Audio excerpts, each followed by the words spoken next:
Muito bem, agora vamos falar de outro tema também super importante e interessante e que vai ferver em Brasília assim que acabar o recesso dos parlamentares. É uma possível CPI dos presentes dos presidentes. E quem está articulando essa CPI é quem? Ele aí, Maurício Marcon, nosso deputado que está conosco aí desde o início do programa do PL do Rio Grande do Sul. Deputado, explica para a gente melhor se essa CPI vai sair, como é que está a situação. Vamos lá, fala aí.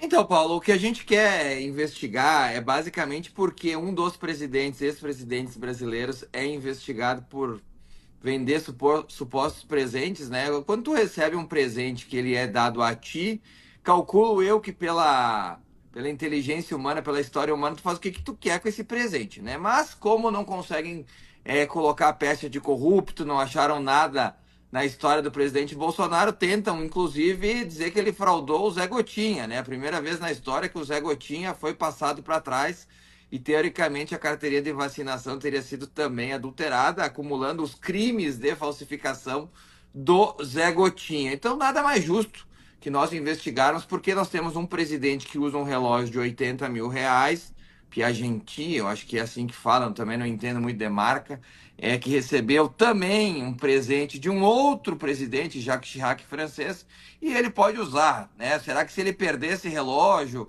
ou se der para alguém, também vai ser processado e vai ser um crime? Bom, eu acho que como a justiça no Brasil, infelizmente, nos últimos tempos está sendo parcial, ao invés de ser imparcial, eu acho que cabe ao Congresso também fazer essa análise e essa investigação para que nós possamos oferecer para a população um resultado digno, né? A gente não pode esquecer que a justiça ela não deve ter lado, ela deve ser neutra. E não é o que a gente tem visto no Brasil. Então, há sim um movimento para desconstruir o presidente Bolsonaro, que não vem tendo sucesso.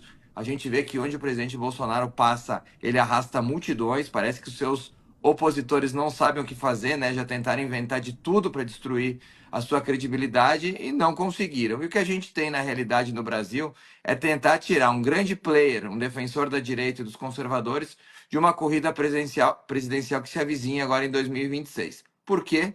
Talvez porque ele seja contra o sistema. E ao contrário dos Estados Unidos, onde ainda a democracia é mais forte e onde a democracia e a justiça ainda imperam, no Brasil, pelo jeito, as instituições do país são usadas para atacar aqueles que tentam limpá-las. É isso que a gente tem visto no Brasil. Eu acho que faz parte do Congresso investigar isso.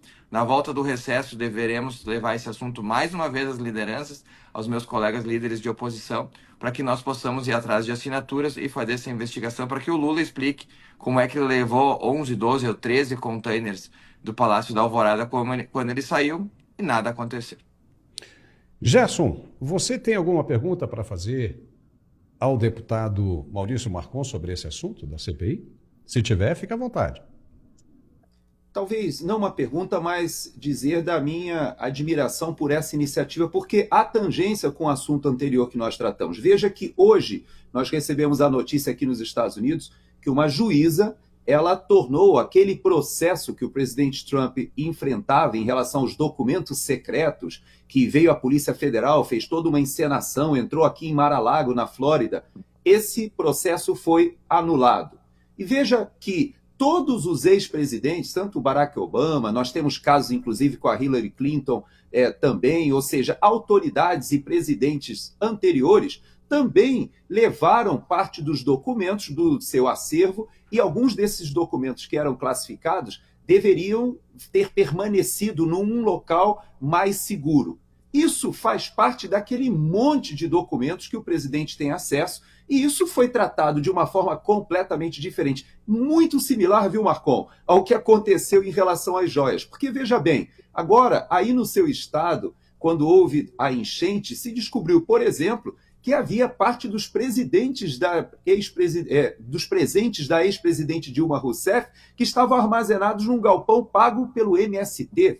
Da mesma forma, nós sabemos que parte dos presentes do presidente Lula, daqueles muitos containers, foram pagos, o armazenamento foi pago também por algumas dessas empreiteiras que estavam investigadas lá atrás. Então veja que o pau que bate em Chico não quer bater em Francisco. E aqui nos Estados Unidos, quando perceberam que há sim uma injustiça, ou seja, um foco diferente em um presidente do outro, eles corrigiram o erro. E eu creio que essa tua iniciativa, Marcon, pode acabar levando a que esse time também retire essa ideia de perseguição, porque já pensou se os presentes do Lula, se os presentes da Dilma forem investigados e chegar à conclusão de que eles não estão todos lá e que vários deles talvez já estejam até utilizados e em acervos de terceiros? Então, eu creio que você foi no caminho certo, viu, Marcon? É muito provável que a tua iniciativa faça com que o que aconteceu com a baleia,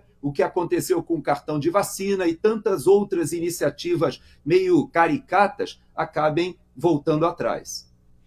Deputado, quer completar o raciocínio aí com relação ao que o Gerson falou? Sim, de forma bem rápida, assim, eu vejo que a esquerda em muitos lugares do mundo, como é nos Estados Unidos e no Brasil, ela se sente perdendo força, né? Com o advento da rede social e a perda do monopólio da informação vivido aqui no Brasil, por exemplo, pela Rede Globo, que a gente até 10 anos atrás se informava por eles, essas iniciativas deles de destruir basicamente a nação não se sustentam mais. Então eles tentam asfixiar os líderes que vão surgindo, né? A gente tem visto o presidente Bolsonaro aí que fez um mandato limpo, sem denúncias de corrupção nem nada disso, né? Tentar ser enquadrado em coisas que não inexistem, né? Eu estava comentando contigo antes, Paulo.